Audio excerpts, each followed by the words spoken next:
નમઃ શિવાય મિત્રો, આપ જોઈ રહ્યા છો યુટ્યુબ અમારી ચેનલ જેવી ક્લિક વેમાં આપ સૌનું સ્વાગત છે। મિત્રો, આજે આ વિડીયોમાં આપણે જાણવાના છીએ પોષ માસના શુક્લ પક્ષની એકાદશી પુત્રદા એકાદશી ક્યારે છે, જે વર્ષની છેલ્લી એકાદશી પડશે 2025ની તારીખ 30 ડિસેમ્બર 2025 કે 31 ડિસેમ્બર। આ એકાદશીનું શું મહત્વ છે, એકાદશીનું મુહૂર્ત ક્યારે છે અને પારણ ક્યારે કરવાના છે તે સર્વે કંઈ જાણીશું। જો આપને આ વિડીયો પસંદ આવે તો લાઇક કરજો, શેર કરજો। આપ આ ચેનલ પહેલી વખત જોઈ રહ્યા છો તો સબસ્ક્રાઇબ કરી લેજો, જેથી આવનારા નવા વિડીયોની માહિતી આપ સુધી તુરંત પહોંચી શકે। ધન્યવાદ। મંગલમ ભગવાન વિષ્ણુ, મંગલમ ગરુડધ્વજ, મંગલમ પુંડરીકાક્ષ, મંગલાય તનોહરી।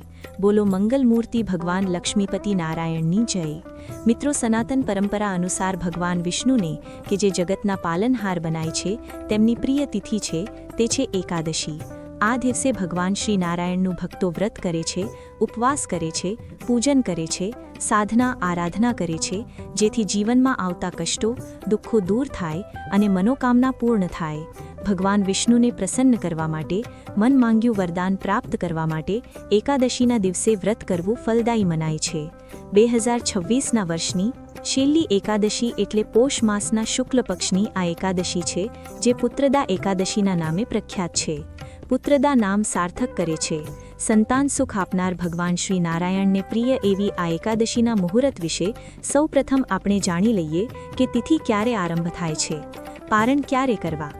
પોષ માસના શુક્લ પક્ષની પુત્રદા એકાદશી તિથિ પ્રારંભ થાય છે તારીખ 30 ડિસેમ્બર 2025 પ્રાતઃ 7:50, જે આ તિથિ પૂર્ણ થાય છે 31 ડિસેમ્બર 2025 પહેલી સવારે 5 વાગ્યાની આસપાસ। આમ જોઈ તો એકાદશી ઉદયા તિથિ અનુસાર રેવાય છે। જ્યારે સૂર્યોદય થતો હોય ત્યારે એકાદશીની તિથિ હોવી જોઈએ, જે 2 દિવસમાંથી પહેલા દિવસે એટલે કે 30 તારીખે સૂર્યોદય તિથિ પ્રમાણે એકાદશીનું વ્રત થતું નથી, કારણ કે સૂર્યોદયની તિથિએ દશમની તિથિ હોય છે। ત્યારે દશમયુક્ત એકાદશી તારીખ 30 ડિસેમ્બર 2025ના દિવસે રહેશે, મંગળવાર આવે છે। આ દિવસે સંસારી ભક્તો એકાદશી વ્રત કરે છે અને સૂર્યોદય તિથિ પ્રમાણે તારીખ 31 ડિસેમ્બર બુધવારના દિવસે પણ આ એકાદશીનું વ્રત આરંભ થતું નથી, પરંતુ એવું કહેવાય છે કે સૂર્યોદય અને સૂર્યાસ્ત ની આસપાસનો જે 1 કલાક 1.5 કલાકનો સમય છે ત્યારે પણ સૂર્યોદયની તિથિ જ મનાય છે। એટલા માટે તારીખ 31 ડિસેમ્બર 2025ના દિવસે ભાગવત એકાદશી ગણવામાં આવશે।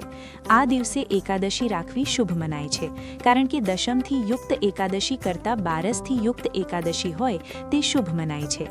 અને આજે 31 તારીખે સવારે 5 વાગ્યા સુધી એકાદશીની તિથિ પડે છે, ત્યારબાદ 12ની તિથિ આરંભ થાય છે। તે પણ ભગવાન નારાયણને અત્યંત પ્રિય છે, માટે આ એકાદશીને ભાગવત એકાદશી કહેવાય છે।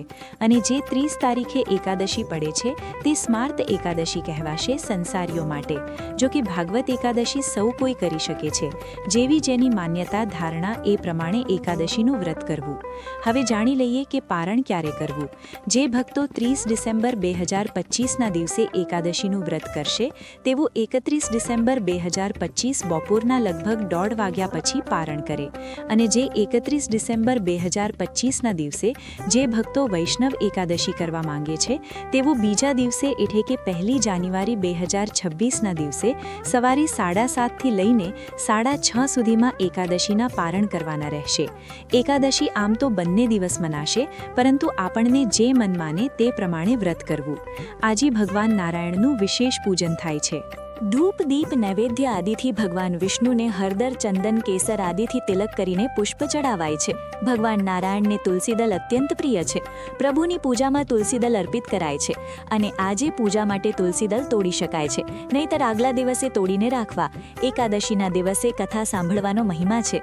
આ દિવસે શ્રદ્ધાથી ભગવાન વિષ્ણુના ગુણગાન ગાવાથી, કથાનો પાઠ કરવાથી, ભગવાન નારાયણની આરતી, વિષ્ણુ સહસ્ત્રનામ પાઠ છે, ગીતાજીનો પાઠ કરવાથી પુણ્યના ભાગી બનીએ છીએ। ભગવાન નારાયણની કૃપા સદૈવ બની રહે છે। આજે તુલસી પૂજન કરવું, ભગવાન નારાયણને પ્રિય આ એકાદશી હોય, પીપળાના વૃક્ષનું પૂજન કરવું, જળ ચડાવવું, પિતૃદેવતાનું સ્મરણ થાય છે।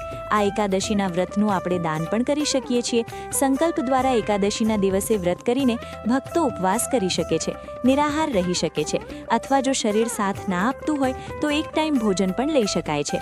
અને આ એકાદશીનો વ્રત જ્યારે સંકલ્પ કર્યો એટલે બીજા દિવસે પારણ દરમિયાન એકાદશીનું વ્રત છોડાય છે. સનાતન ધર્મમાં એકાદશીનું વિશેષ મહત્વ હોય, વ્રતોના રાજા સમાન ફળ આપનાર છે. આજે ભગવાન શ્રી હરિનું વ્રત કરીને જરૂરિયાતમંદને દાન પુણ્ય કરાય છે. અન્ન, વસ્ત્ર, ધન આદિ પશુ પક્ષીને દાણાચરણની વ્યવસ્થા કરવી, જીવનમાં ધનની ક્યારેય કમી રહેતી નથી. આજે એવું કહેવાય છે કે તુલસીજીની મંજરી સહિત તુલસીજીને ભગવાનના શ્રી ચરણોમાં સમર્પિત કરવામાં આવે તો કિસ્મતના બંધ દરવાજા ખુલી જાય છે. આમ એકાદશીનું ઘણું મહાત્મય છે. મિત્રો, મને આશા છે કે આપને આ વિડીયો જરૂર પસંદ આવ્યો હશે. ઓમ નારાયણાય વિદ્મહે વાસુદેવાય ધીમહિ તન્નો વિષ્ણુ પ્રચોદયાત. બોલો લક્ષ્મીપતિ નારાયણની જય. મિત્રો, મને સાંભળવા માટે ધન્યવાદ. આપ સૌને મારા જય શ્રી કૃષ્ણ. રાધે રાધે. આવજો મિત્રો.